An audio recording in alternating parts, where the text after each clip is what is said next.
sabe ainda, então ele faz um barulhinho ali. O que acontece? A gente às vezes, né, fica buscando na vida assim, encontrar algum amor, né, um amor de algum tipo, e a gente sonha às vezes com uma menina ou com um menino, né, e a gente pensa em, poxa, ouvir dessa pessoa, de repente que ela ama também a gente. E eu me lembro perfeitamente assim do dia e de onde eu estava quando pela primeira vez a Raquel falou que me amava, porque ela me chamou de amor, assim. A gente namorava e ela nunca tinha me chamado de amor, e isso gerava uma certa mágoa no meu coração. E aí, de repente, assim, ela foi e a gente estava andando no centro de São Gonçalo, que é um lugar bastante bonito, assim, para essas cenas, assim, românticas, né? Não sei se você conhece. Então, andando ali e tal, numa volta da escola, ela me chamou de amor, assim, e aquilo ficou gravado mesmo, né, no meu coração. Eu falei, o quê? O que que você disse? Na hora que a gente ouve, a gente às vezes não acredita, né? Aquilo ficou gravado. Eu vejo umas cenas de uns filmes assim, na hora do casamento, aí tem aquela parte assim, que, né, prometo ficar, tal, na alegria, na tristeza, na saúde, na doença. Mas aí no final dessa sequência tem até que a morte os separe, né? Até que a morte nos separe. A gente vai ler um texto da palavra de Deus que fala sobre um tipo de amor que é muito mais sublime do que esse que eu sinto pela minha esposa e pelo meu filho, e agora sinto já pela minha filha, que vai chegar em breve aí, se Deus quiser. Então, a gente vai ler Romanos 8. Cara, fica ligado, é um texto que fala de amor. Eu vim para falar sobre isso hoje. Gostaria que você ficasse atento, ó. Romanos 8. A gente vai ler o finalzinho do capítulo 8. Esse capítulo é maravilhoso. Recomendo que você leia na sua casa. Entende? Você vai ler e vai ficar maravilhado. Capítulo muito bonito mesmo. A gente tem certas preferências, né? Uma das preferências mais gerais, assim, entre aqueles que leem a Bíblia é o livro de Romanos. E esse capítulo 8, cara, é sensacional. Se a Bíblia terminasse aqui, estava maneiro demais, no capítulo 8. Mas graças a Deus que ela continua. Então, ó, Romanos 8, a gente vai ler do verso 38, 39, os dois últimos versos. Então, vou falar de 2 versículos só, fica ligado. O que eu vou fazer? Eu vou ler os 2 versículos, e aí depois eu queria que você mantivesse o texto aberto, ou o aplicativo ligado. Eu vi já 2 pessoas bocejando, então, cara, se esforça para ficar acordado, tudo bem? Hoje é um dia meio atípico, né? Teve uma greve misturada com um feriado, e tá frio, né? Então, ó, Romanos 8, 38, 39, então vou ler tudo, aí vou pedir para você manter o texto aberto, que eu vou ler parte a parte e tentar compreender esse texto. Vou tentar ser breve, é um texto que daria para a gente falar durante muitos dias.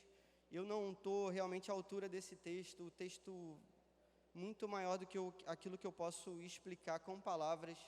O texto toca o meu coração de um jeito que eu não sei te dizer como exatamente. Vou traduzir uma parte daquilo que eu posso traduzir. Romanos 8, 38 diz assim: pois estou convencido de que nem morte, nem vida, nem anjos, nem demônios, nem o presente, nem o futuro, nem quaisquer poderes, nem altura, nem profundidade, nem qualquer outra coisa na criação será capaz de nos separar do amor de Deus que está em Cristo Jesus, nosso Senhor. Amém. Diz um amém aí. Pô, maneiro. A gente tem que falar amém, beleza? A gente tem que aprender desde agora a falar amém. Senão, quando a gente ficar mais velho, a gente não vai falar não. Eu vim de uma igreja que a gente não falava nada, não falava amém, não batia palma. A parada era bem chata mesmo, assim. Então, se aqui a gente fala, meu irmão, aproveita e fala com vontade, beleza? Olha só o que o texto diz: pois estou convencido de que o apóstolo Paulo, ele está convencido. A tradução antiga que eu usava dizia assim: pois estou bem certo de que. O bem certo, parece que a certeza surge do próprio apóstolo Paulo, mas essa versão aqui é muito melhor. Olha para ela aí, ó. Pois estou convencido. Isso daqui é uma voz passiva, não sei se você já estudou isso em português, beleza? O que significa? O apóstolo, ele foi convencido por alguém, entendeu? Isso aqui não partiu dele. O que o apóstolo vai falar aqui nesse momento é algo que a carne, o pensamento humano, qualquer tipo de conjectura, não podem fazer. Isso daqui é uma novidade extremamente importante para as pessoas que ele está falando.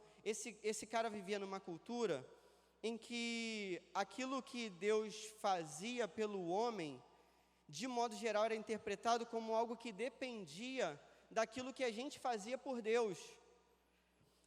Ele vai ser convencido de algo que ele não acreditava, tudo bem?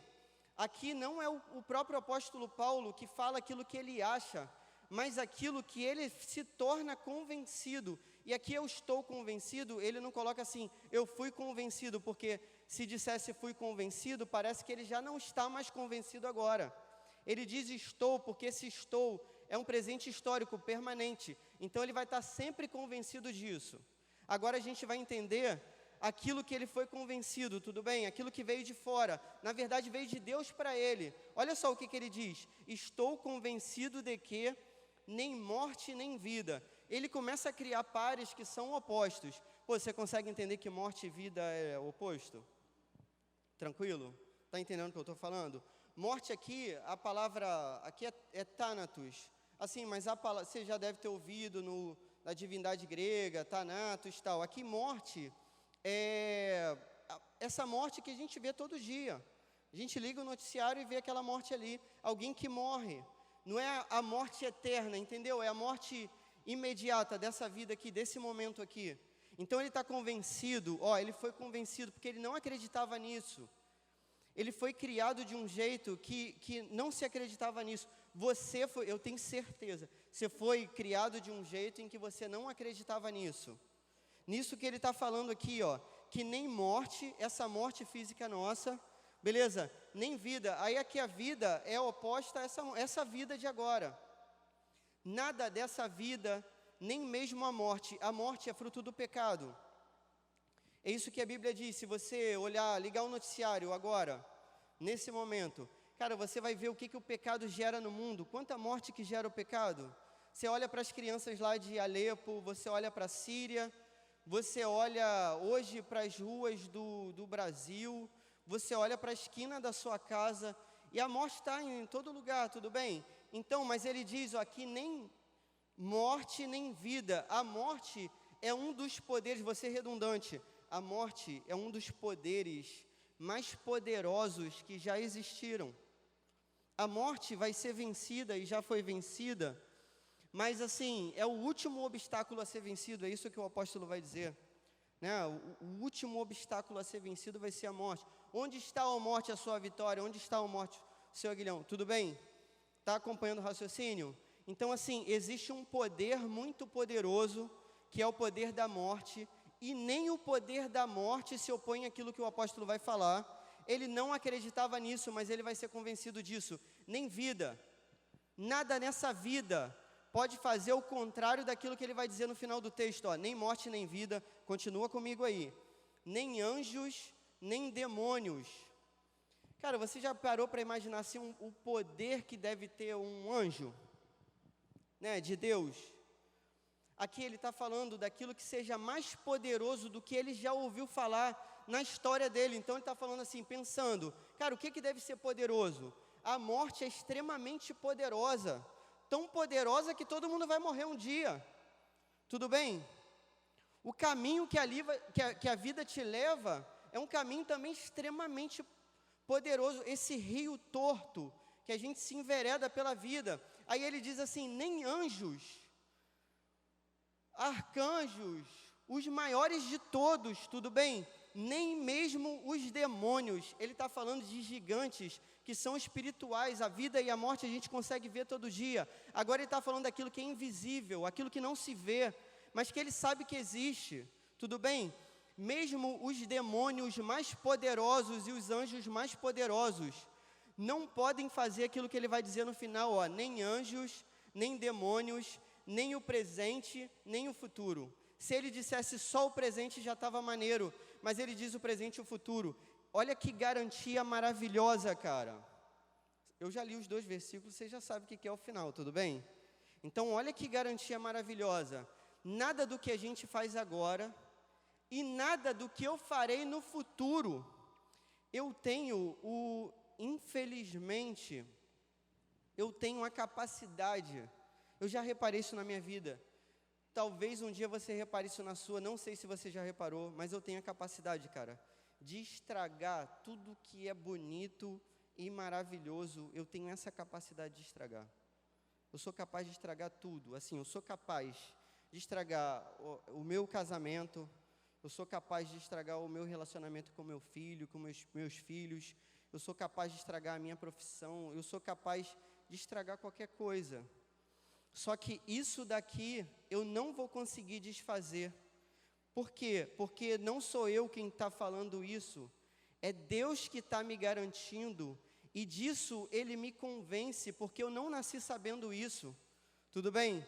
Olha só, nem o presente, nem o futuro, nada do que pode acontecer, do que está estabelecido, nada do que pode acontecer vai desfazer aquilo que está sendo dito no final desse versículo. Nem o presente, nem o futuro, nem quaisquer poderes, tudo que é poderoso, nada há de desfazer, nem altura, nem profundidade.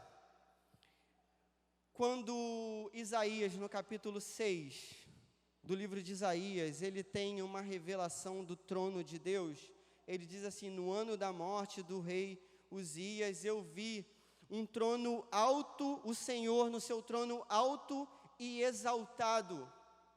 O que Isaías está falando? O Ricardo Costa pregou isso aqui uma vez, no Gol.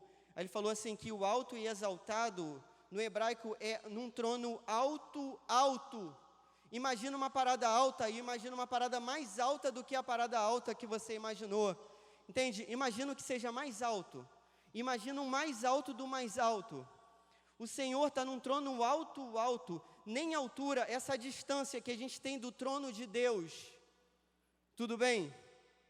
Nem profundidade. Então, nem a altura mais alta, nem o poder mais poderoso, nem a morte, estou sendo redundante, nem a morte mais mortífera, nem a vida vivificada, tudo bem? Nem a profundidade mais profunda, nada, olha só o que ele vai falar, nem qualquer outra coisa na criação, nada do que existe, nessa vida que a gente enxerga, no porvir, nada, absolutamente nada, será capaz de nos separar do amor de Deus.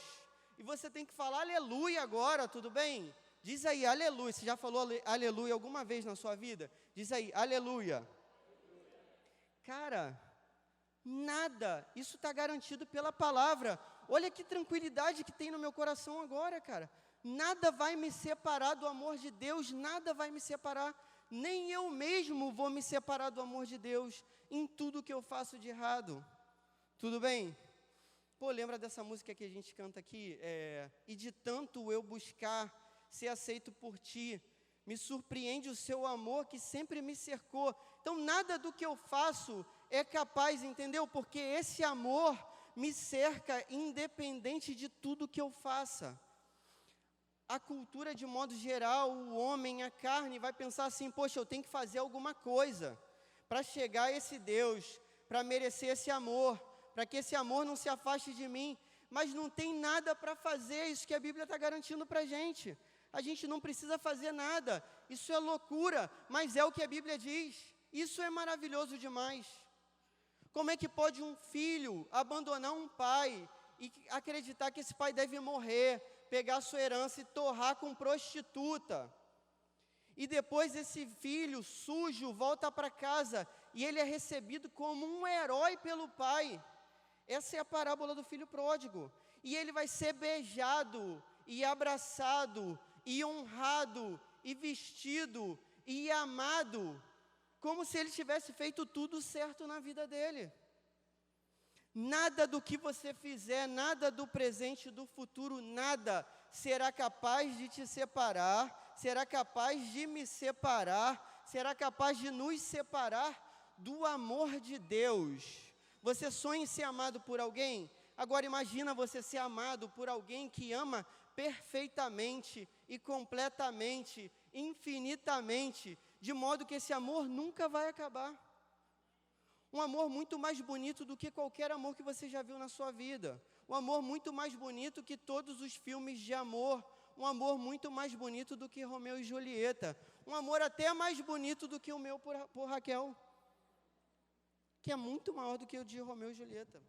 Com certeza. Com certeza. Cara, nada vai te separar desse amor de Deus. E isso Deus está falando para você ficar completamente seguro dentro do abraço dele e do amor dele, entende? O único que pode com todo ser te amar completamente. Cara, a gente vê gestos de amor e são gestos bonitos realmente. Por exemplo, todos os dias a minha esposa abre mão de muita coisa por mim. Cara, eu vejo esse amor e esse amor me encanta, mas eu sei que Deus tem um amor muito superior a esse, muito maior, infinito e perfeito.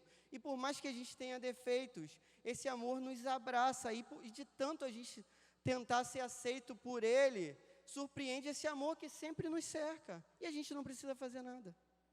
É simples assim, não há nada que você faça, não há nada que você diga, não há promessa, não há penitência, não há nada. Esse amor é a graça de Deus que se derrama na nossa vida.